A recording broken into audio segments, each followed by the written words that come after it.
The learning is Nishmas Etta Ahuva Bas Yaakov. Mesechas Kesubos Perek Zayin Mishna Ches. Hayu ba mumen va'oida bebeis aviyah. So we learned in the last Mishnah, if a person is mekadosh isha almanat shein ba mumen and she has mumen, so it's a mekach tois and it's not a kedushin.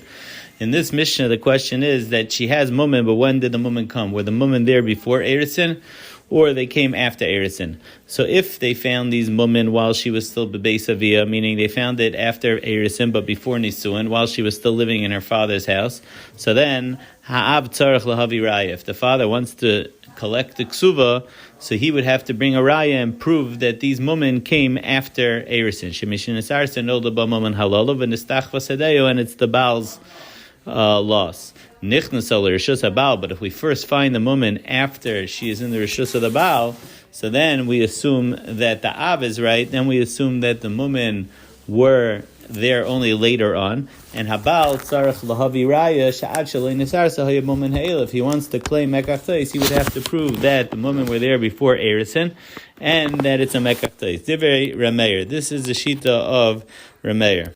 So in the Gemara, there's three pshatim in the chilik between the Reisha and the Seifa. Why in the Reisha, when it was oida bebeis aviyah, when they found the woman in the house of the father, is the Baal believed, but when the women were first found, when it was nichnas rishus habal, then the father is believed. So the first pshat in the Gemara is that in the Reisha, it's a machlekes taka Rabbi Yeshua and Gamliel, which we had in the first parak. Rabbi Yeshua holds cheskes mammon is better than cheskes haguf, so that's why the Reisha is going like Rabbi Yeshua, that the cheskes mammon is better, and therefore the Baal is believed and he doesn't have to pay the ksuva because he has the cheskes mammon.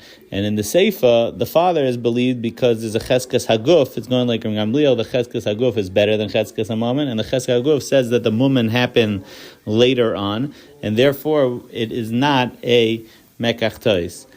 The second pshat in the Gemara and the third pshat in the Gemara is going that the Mishnah is going like Rabbi Gamliel, that Avad cheskes haguf is better. So therefore the Seifa makes sense that the father is believed. We assume that the mumen came later on, and it's the Baal that would have to bring a raya that the mumen were there earlier. But in the Reisha, when it's oida bebeis aviyah, so in the second teretz of the Gemara, there's this concept of kan ninta kan hayu. Since it was found at an earlier point, we assume that it happened even earlier, even before Erisin. Obviously a complicated concept, but the Gemara speaks about that. And the third pshat in the Gemara is that since in the Reisha the taina is against the father is the one because she's an Erisin, as opposed to the Seifa where it's Nesuin, the taina is against to the Isha, but in the Reisha the taina is to the father. So the Chazaka Haguf, which is Negeya, the Isha, can help for the father. We don't say that the Chezkas HaIsha helps for her father. In the Mishnah continues, Chachamim argue and they say, when do we say this? If it was a mumen that you can't tell. If it was an obvious mum, so then the Baal obviously knew about it, and he can't tie it, it's a megach tois. If there's a bathhouse in that city, so then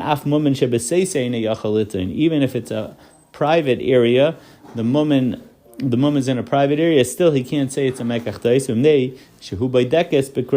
He has his relatives check her out, and we say avada, he knew about the mumen, he was inspired and he was happy about it, and he still wanted to go on with the marriage, and therefore it's not a mekach tois. Mishnah tes ha'isha noldu by mumen ein kofen oise lahaitzi. If until now we were talking about the mumen was on the isha, what about if the husband has a mum? So then we don't force him to divorce her. Amar Reb Shimon Gamliel, that's the sheet of the Tanakam. Reb Shimon Gamliel argues and says, it's only if the husband has a small moon, which the Gemara explains is either that he's blind, or his hand is cut off, or nishba ragla, his foot is broken.